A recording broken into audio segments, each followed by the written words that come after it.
저는 로스앤젤레스 온누리교회를 섬기는 이정년 목사입니다. 오늘 미카연합 특별 새벽 기도에 참여하신 모든 성도님을 주님의 이름으로 환영합니다. 이 시간 함께 찬양함으로 하나님 앞에 나아가겠습니다.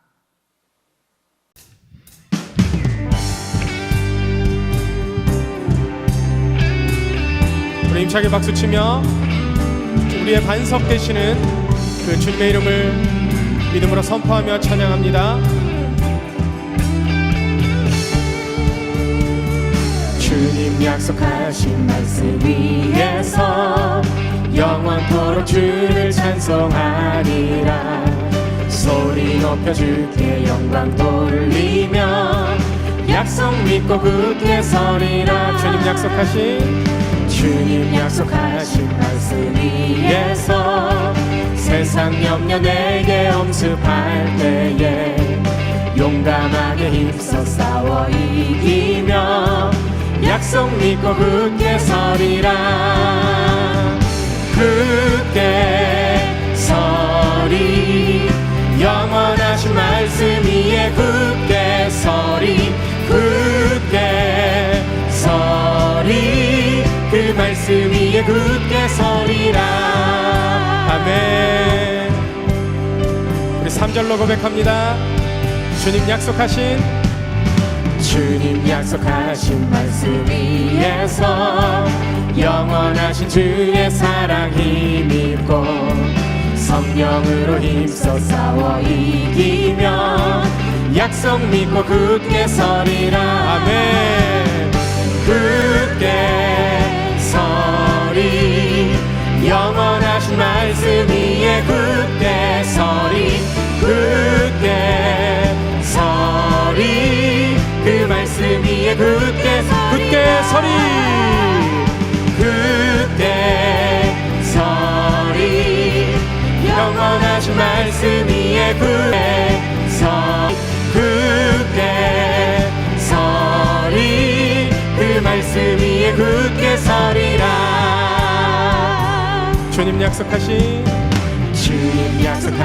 말씀 위에서 성령 인도하는 대로 행하며 주님 품에 항상 안식 얻으며 약속 믿고 굳게 서리라. 아멘.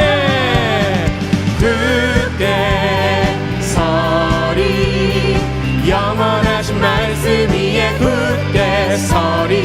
굳게 서리 그 말씀 위에 굳게 서리라. 굳게 서리. 굳게 서리 영원하신 말씀 위에 굳게 서리. 굳게 서리 그 말씀 위에 굳게 서리. 목소리 높여서 굳게 서리. 굳게 서리 영원하신 말씀 위에 굳게 서리. 굳게 서리 그 말씀 위에 굳게 서리. 다시 한번 굳게 서리. 굳게 서리 영원하신 말씀 위에 굳게 서리. 굳게 서리 우리 마지막으로 다시 한번 그 신실한 약속의 말씀을 붙들며 굳게 서리. 굳게 서리 영원하신 말씀 위에 굳게 서리. 굳게 서리 그 말씀 위에 굳게 서리라. 그 말씀 위에 굳게 서리라. 그 말씀 위에 위에 굳게 서리라. 영원한 약속이 되신 하나님 앞에 우리 다시 한번 감사와 찬양과 영광의 박수 올려드립니다. 할렐루야. 주님의 이름을 찬양합니다. 예배합니다. 경배합니다. 아멘. 다 함께 그 자리에 앉아서 계속해서 우리 영혼의 반석 되신 주님, 우리의 구원 되신 주님, 우리 그 주님을 의지하며 잠잠히 고백하며 함께 찬양합니다.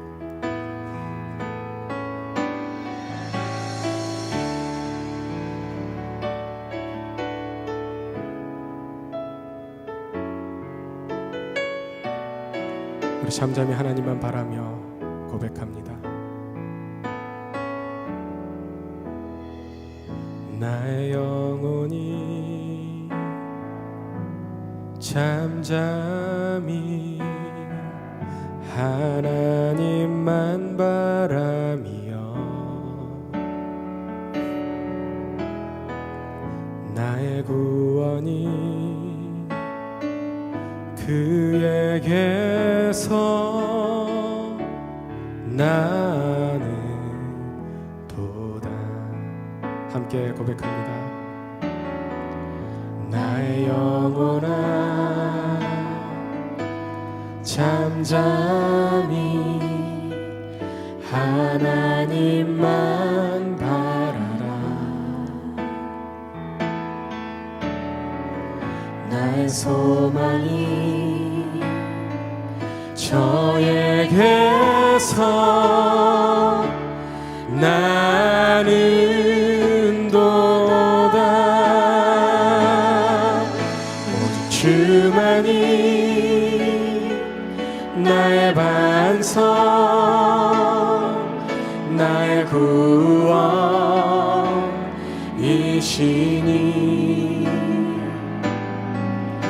오직 주만이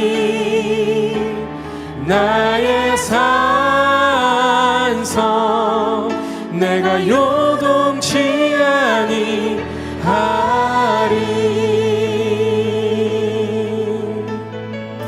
다시 한번 고백할까요? 나의 영혼이 간절히, 나의 영혼이 간절히 여호와를 갈망하며 나의 입술이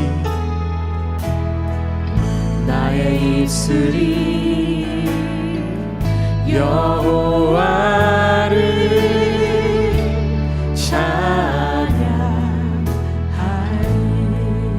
나의 영혼이 즐거이, 나의 영혼이 즐거이 여호와를 따르리니. 나의 평생의 여호와를, 나의 평생의 여호와를 송축하리. 오직 주만이 나의 반석, 나의 구원이시니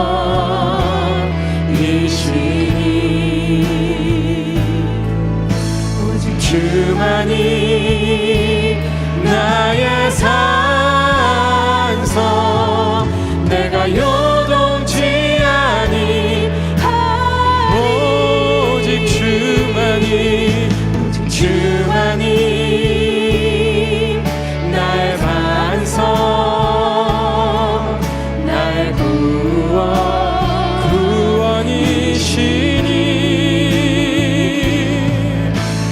주만이 나의 산성, 내가 요동치 아니. 우리 손을 들어 믿음으로 선포하며 고백합니다. 나의 구원, 나의 영광, 나의 구원, 나의 영광 하나님께 있으니. 내 힘의 반석과 내 힘의 반석과 피난처 되시네, 피난처 되시네.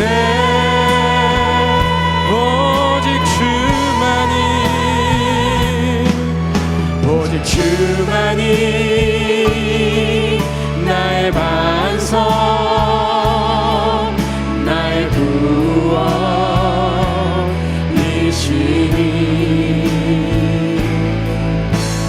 주만이 나의 산성, 내가 요동치 아니. 다시 한번 전심으로 선포하며 고백합시다. 오직 주만이, 오직 주만이 나의 반석, 나의 구원이시니 오직 주만이 나의 산성, 내가 요동치 아니하, 내가 요동치 아니하리, 내가 요동치 아니하, 내가 요동치 아니하리, 내가 요동치 아니하리.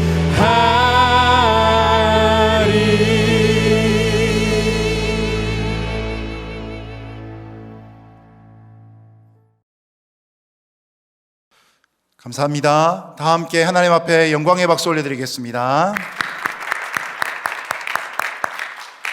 오늘 우리에게 주신 하나님의 말씀은 사무엘상 21장 5절에서 9절까지입니다. 이 시간 개역 성경으로 제가 봉독하겠습니다. 다윗이 제사장에게 대답하여 이르되 우리가 참으로 3일 동안이나 여자를 가까이 하지 아니하였나이다. 내가 떠난 길이 보통 여행이라도 소년들의 그릇이 성결하겠거든 하물며 오늘 그들의 그릇이 성결하지 아니하겠나이까 하매, 제사장이 그 거룩한 떡을 주었으니 거기는 진설병 곧 여호와 앞에서 물려낸 떡밖에 없었음이라. 이 떡은 더운 떡을 드리는 날에 물려낸 것이더라. 그날에 사울의 신하 한 사람이 여호와 앞에 머물러 있었는데 그는 도액이라 이름하는 에돔 사람이요 사울의 목자장이었더라. 다윗이 아히멜렉에게 이르되 여기 당신의 수중에 창이나 칼이 없나이까? 왕의 일이 급함으로 내가 내 칼과 무기를 가지지 못하였나이다 하니, 제사장이 이르되 내가 엘라 골짜기에서 죽인 블레셋 사람 골리앗의 칼이 보자기에 쌓여 에봇 뒤에 있으니 내가 그것을 가지려거든 가지라.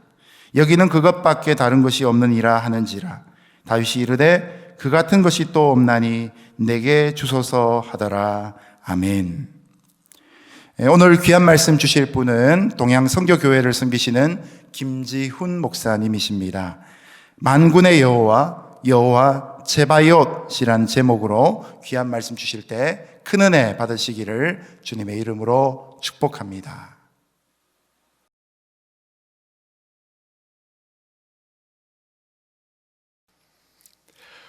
여러분 안녕하십니까? 동양선교교회를 섬기고 있는 김지훈 목사입니다. 오늘 새해를 맞아서 여러분과 함께 귀한 하나님의 말씀 나눌 수 있게 되어 마음이 참 좋습니다. 오늘 우리가 나눌 하나님의 이름은 여호와 체바요신데요, 이 체바요시라는 말이 발음도 하기도 어렵고 또 들어본 적 없는 낯설고 생소한 단어인 것 같지만 사실 우리가 제일 잘 알고 있는 하나님의 이름이 체바요시입니다. 바로 다윗이 골리앗에게 물맷돌로 맞설 때 했던 말, 나는 만군의 여호와의 이름으로 나간다 라고 했을 때 했던 그 말이 여호와 체바요시인데요, 그래서 오늘 새벽에는 다윗의 이야기를 한번 나눠보고자 합니다. 여러분도 잘 아시다시피 다윗은 믿음의 사람입니다. 다윗이 믿음의 사람이라는 것을 제일 잘 보여주는 것이 바로 골리앗과의 싸움인데요, 다윗은 물맷돌과 돌멩이를 들고 나가서 만군의 여호와의 이름으로 골리앗을 쓰러뜨리게 되지요. 그런데 여러분, 다윗이요, 이때 골리앗과 싸움을 하러 나갈 때 개울가에서 물맷돌을 몇 개 주었는지 혹시 기억하십니까? 네, 5개입니다.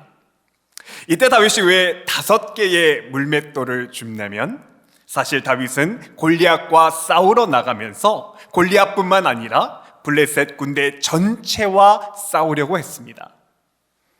이게 무슨 말이냐면요, 다윗의 일생을 기록한 사무엘서 제일 뒷부분에 보면 다윗과 싸웠던 블레셋의 거인들의 이름이 나옵니다. 여기서 거인이라 하면 키가 9피트가 넘는 큰 키를 가진 사람을 말하는데요, 블레셋 군대에서는 이스라엘 군대와 싸움을 할 때 이렇게 키가 크고 덩치가 큰 블레셋 거인들 몇 명이 블레셋 군대 제일 앞에 서서 매번 대장처럼 나와 있었는데, 사무엘하 21장 16절에 보면 그 첫 번째 거인에 대한 설명이 이렇습니다. 거인족의 아들 중에 무게가 300세겔 되는 노창을 들고 세 칼을 찬 이스비보노비 다윗을 죽이려 하므로, 첫 번째 거인이 이스비보노비입니다. 두 번째 거인은 18절에서 이렇습니다. 블레셋 사람과 곱에서 전쟁을 할 때에 후사 사람 십북에는 거인족의 아들 중에 삽을 쳐 죽였고, 두 번째 사람 삽도 거인족이지요. 또 세 번째 사람을 보니까 골리앗의 동생이 있습니다. 19절입니다. 또 에라나는 가드 골리앗의 아후 라으미를 죽였는데 라고 합니다. 마지막 네 번째 사람은 손가락이 6개라고 해서 육손이라고 불리던 사람인데요, 20절입니다. 또 가드에서 전쟁을 할 때에 그곳에 키가 큰 자 하나는 손가락과 발가락이 각각 6개씩 모두 24개가 있는데 그도 거인족의 소생이니라. 자, 거인족이 모두 몇 명이죠? 이스비브노, 거인족 샵, 골리앗의 동생 라음이, 그리고 육손이까지 모두 4명입니다. 그리고 여기에 다윗이 죽인 골리앗까지 합치면 모두 5명이 되지요. 그래서 여러분, 다윗이 골리앗과 싸우러 나갈 때 물맷돌을 개울가에서 5개를 주운 이유는 다윗이 블레셋 거인 5명을 모두 상대하려고 했던 것입니다. 지금 우리 표현으로 말하면 다윗은 거인들, 세상의 크고 거대한 힘들을 만군의 여호와 체바요스의 이름으로 모두 상대하려고 했던 것입니다.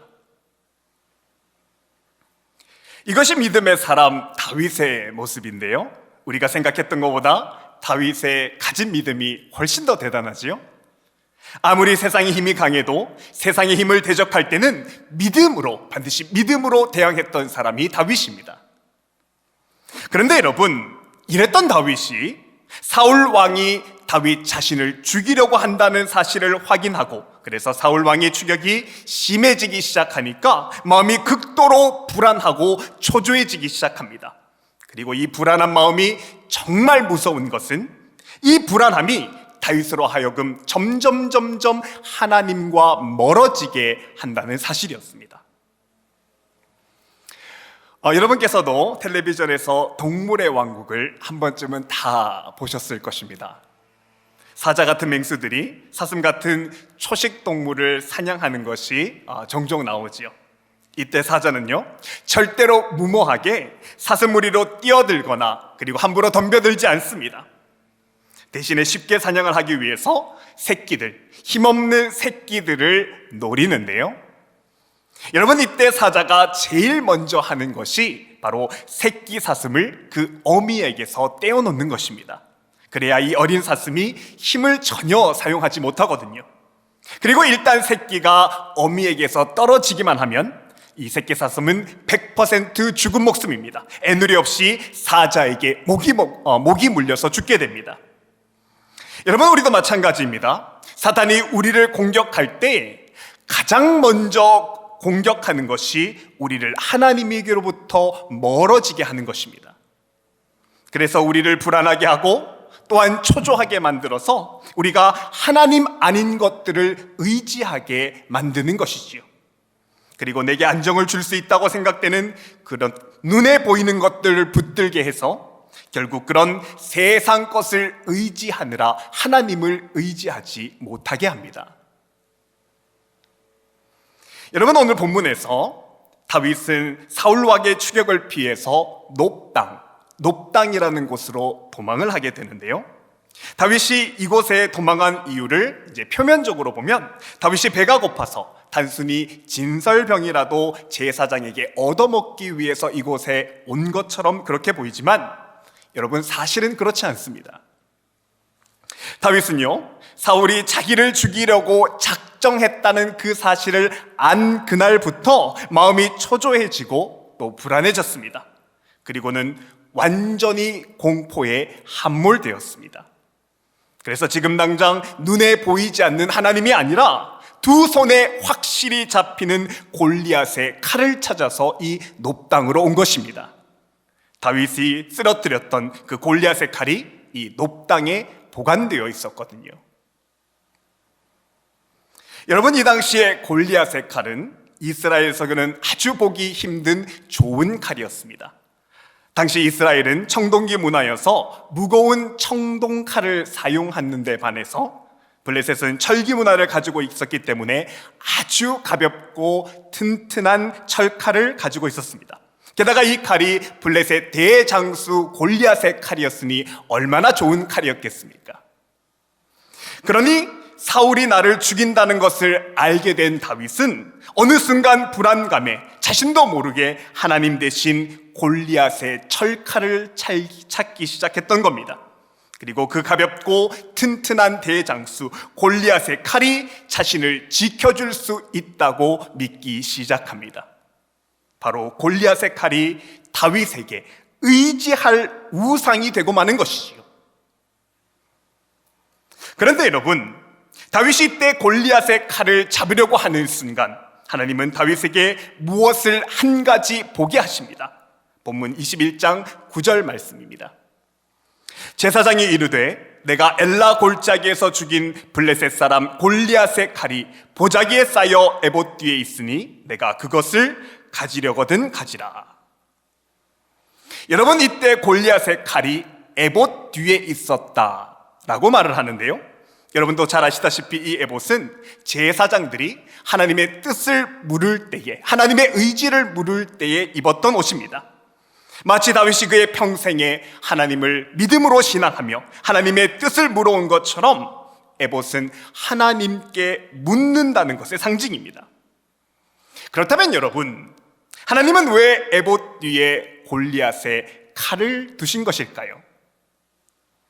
여러분, 하나님은요, 이때 다윗이 골리앗의 칼을 잡기 직전에 다윗 너는 하나님만 의지해야 한다는 것을 정확하게 지적해 주시는 것입니다. 두려움에 휩싸인 다윗이 잘못된 선택을 성급하게 하기 전에 하나님께서 물으시는 겁니다. 다윗아, 정말 너의 선택이 이것이냐? 이 칼을 잡으면 이 칼이 너를 구원해 줄 수 있을 거라고 생각하느냐 물으시는 것입니다. 정말 너의 선택이 하나님이 아니라 이 세상의 힘을 의지하는 것이냐?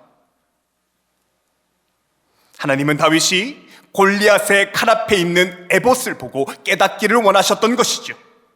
다윗의 원래의 삶, 하나님만을 의지하는 삶으로 다시 돌아오라고 말씀하고자 했습니다. 무슨 말입니까? 이 모든 상황을 해결할 능력과 구원이 하나님께 있으니 하나님만 의지하라는 가르침이었던 것이죠. 그런데 여러분, 오늘 본문을 읽고 있는 우리 눈에는 분명히 이 에봇이, 하나님을 의지해야 된다는 이 에봇이 너무나도 선명하게 눈에 딱 띄는데, 사울이 주는 공포와 불안감에 휩싸였던 이 다윗은 에봇을 보여주시는 하나님을 보지 못합니다. 그리고는 이때 하나님이 아니라 골리앗의 칼을 의지하기 시작합니다.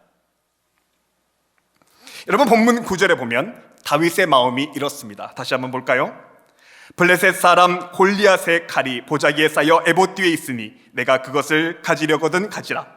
여기는 그것밖에 다른 것이 없느니라 하린지라.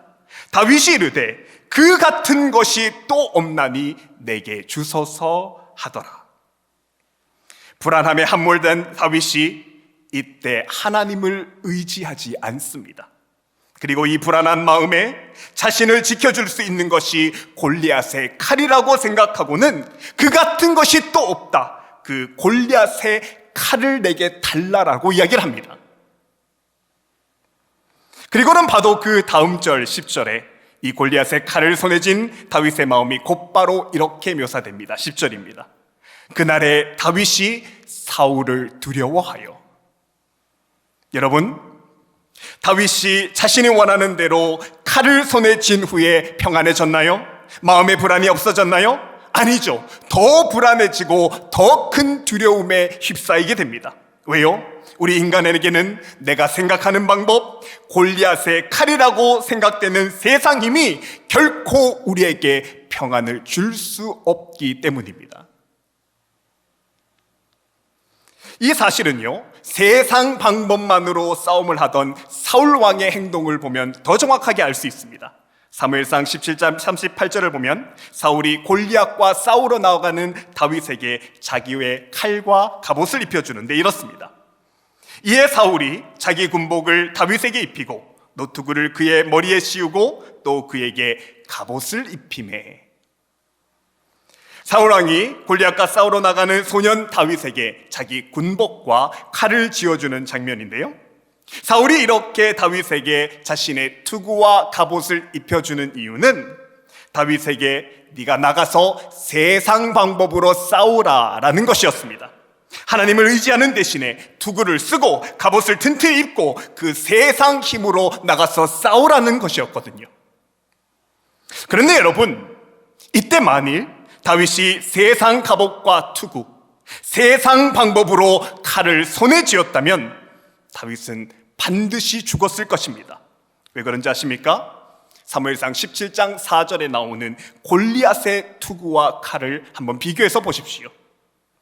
그의 이름은 골리앗이요 가드 사람이라. 그의 키는 6규빗 한 뼘이요 머리에는 노투구를 썼고 몸에는 비닐 갑옷을 입었으며 그 갑옷의 무게가 놋 5,000세겔이며 그의 다리에는 놋 각반을 쳤고 어깨 사이에는 놋 나창을 메었으니 그 창자로는 배틀채 같고 창날은 철 600세겔이며 방패 든 자가 앞에 행하더라. 여러분 보이십니까? 사울이 다윗에게 입혔던 갑옷과 이 칼은요, 골리앗에 비하면 잽도 안 되는 겁니다. 이게 세상 힘입니다. 도저히 상대가 안 될 정도로 내가 가진 힘보다 훨씬 큽니다. 여러분, 성경에서도 분명히 말합니다. 세상의 힘이 훨씬 강하고 크다는 것을 골리앗의 키가 6규빗이고 갑옷이 놋이 5,000세겔이며 또 창난만 600세겔이라고 말하면서 이런 골리앗의 힘을 결코 내가 가진 힘이나 내 방법으로는 맞설 수 없다라고 분명히 말을 해줍니다. 여러분, 우리도 이런 골리앗과 같은 힘이, 세상 힘이 우세한 곳, 골리앗 세상에서 우리가 살고 있습니다. 그런데 이런 골리앗의 세상에서 우리가 세상 힘으로 싸워 세상을 이길 수 있습니까? 마치 다윗이 사울 왕의 옷을 입을 때처럼 몸에 맞지도 않는 갑옷과 머리를 강하게 짓누르 놓은 무거운 투구와 손에 다 잡히지도 않는 큰 칼을 가지면 우리가 이길 수 있을 것 같습니까? 아니요, 절대로 이길 수 없습니다. 여러분, 이때 만일 다윗이 당시 모든 사람들이 생각했던 그 세상 방법과 골리앗과 맞섰다면 여러분, 다윗은 졌을 것입니다. 아니, 더 정확하게 말하면 전장에서 아주 비참하게 죽었을 것입니다. 그런데 이 상황에서 다윗이 승리할 수 있었던 이유는 다윗이 이 순간에, 이 골리앗과 맞서는 그 순간에 세상 방법인 투구를 쓰거나 비늘 갑옷을 입거나 큰 칼을 들지 않았기 때문입니다. 사울에게 나는 이런 건 내게 맞지 않습니다, 이런 세상 방법은 내게 맞지 않습니다 하고서는 하나님만 나를 도우신다는 그 믿음으로 물맷돌을 주었기 때문에 다윗이 승리할 수 있었다는 사실입니다. 여러분, 잘 들으시기 바랍니다.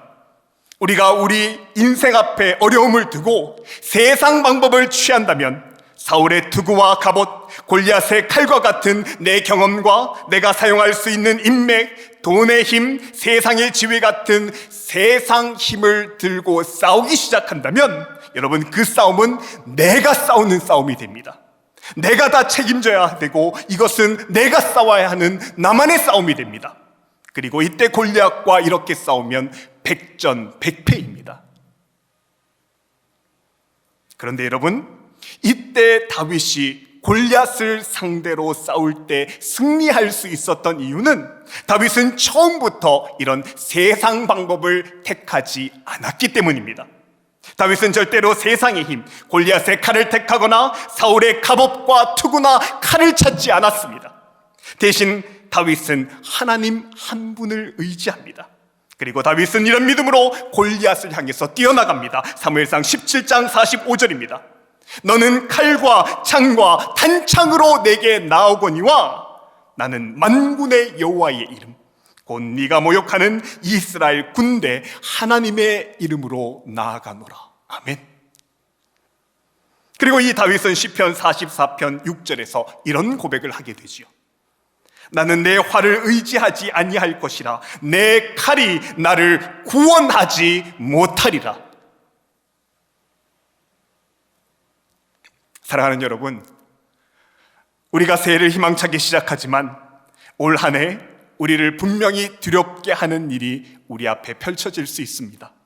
그래서 기도하는 것조차 힘들어질 때가 있을 것입니다.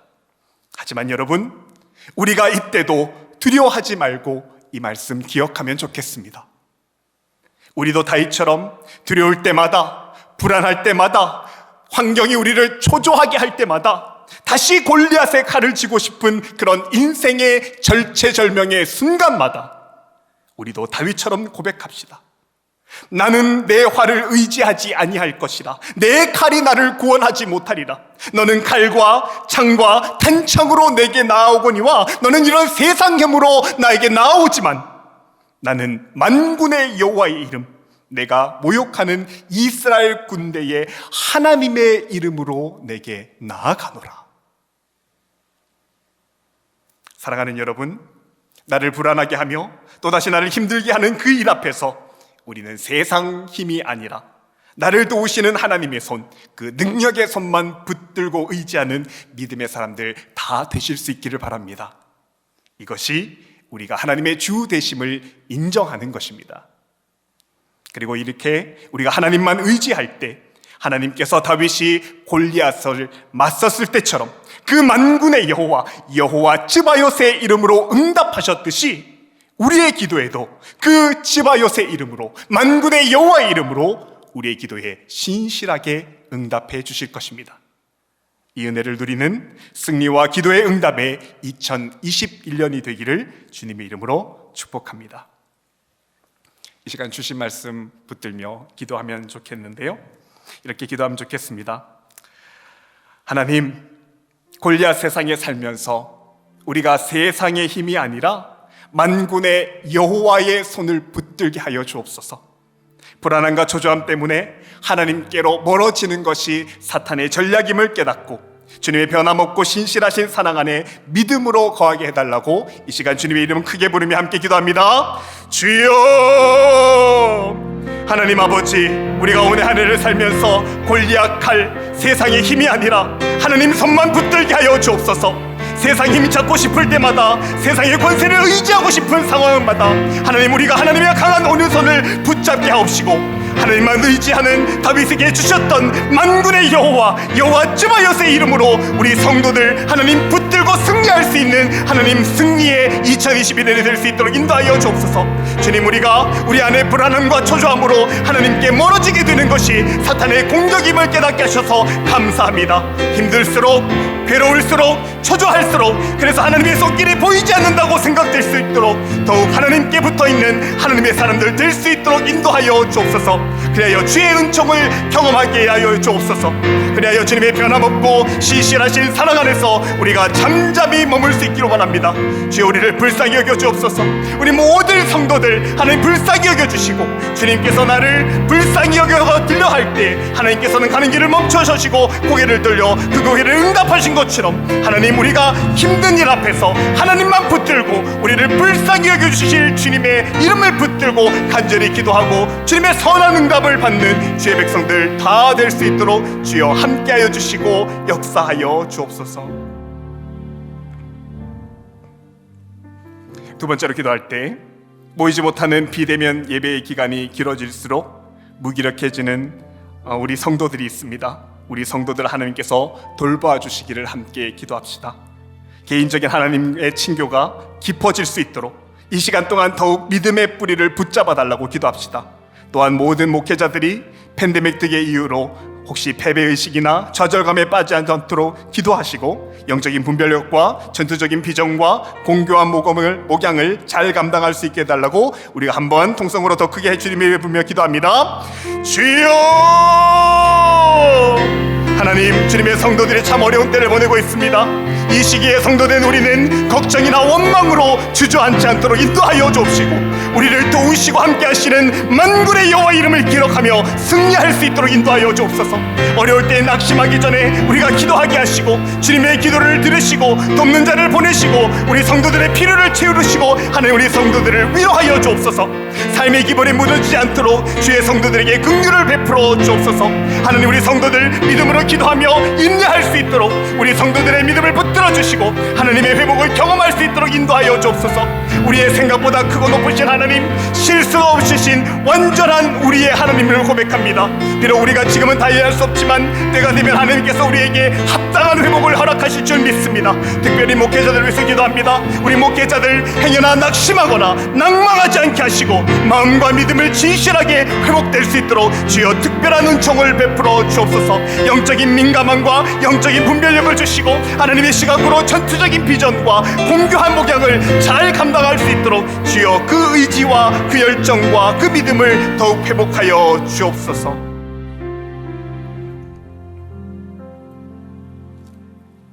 우리가 마지막으로 기도할 때 수천 년 동안 계속된 우상 숭배와 물질주의 등 우리 민족의 죄악을 용서해 주시기를 두고 우리 함께 기도합시다. 갈수록 심각해지는 대립과 갈등을 겪고 있는 한국 사회를 주여 불쌍히 여겨 주옵소서. 한국 사회가 가진 양극화와 분단, 환경 파괴 등의 문제 앞에 하나님의 공의와 긍휼과 부흥을 위해서 쓰임받는 우리 한국 교회와 성도가 되게 해달라고 주님 이름 다시 한번 크게 부르며 기도합니다. 주여! 주여, 이 시간 우리 조국과 조국교회를 위해서 기도합니다. 하나님, 대립과 갈등으로 아픔을 겪고 있는 한국 사회와 우리 조국을 불쌍히 여겨 주옵소서. 우리가 원하는 대로가 아니라 오직 하나님의 뜻대로, 하나님의 방법대로 회복시켜 주기를 바랍니다. 주님, 하나님께서는 우리가 악한 길에서 떠나 스스로 낮추고 기도하고 겸비하여 주님의 이름을 찾으며 우리를 고치신다고 하셨사오니, 그러니 우리가 진리에 여기신 성령님 앞에 우리 조국과 조국의 교회가 사람이 원하는 대로가 아니라 하나님의 뜻대로, 하나님의 방법대로 고쳐달라고 이 시간 우리가 기도하오니 하나님 고쳐주시고 회복하여 주시고 구원하여 주옵소서. 주님, 우리의 교만과 고집을 내려놓고 아집을 내려놓고 하나님 앞에 바짝 엎드려 주의 얼굴을 구하기를 원합니다. 주의 얼굴과 주의 긍휼을 여겨오니 우리의 성도들의 기도를 들으시고 우리를 한국교회를 변화시켜 주옵소서. 이 일에 우리 성도들 귀하게 쓰임받기를 원합니다. 하나님, 우리와 함께하여 주시고 정말 바른 삶, 본이 되는 삶, 하나님의 마음을 기쁘게 하고 사람들에게 칭송받는 우리 성도들 될 수 있도록 인도하여 주옵소서. 주여, 돌같이 굳어진 마음을 용서하여 주시고 우리의 마음을 부드럽게 하나님의 마음 달라고 하나님 계속해서 구하는 하나님의 백성들 될 수 있도록 인도하여 주옵소서. 계속해서 개인 기도 자리로 나가겠습니다.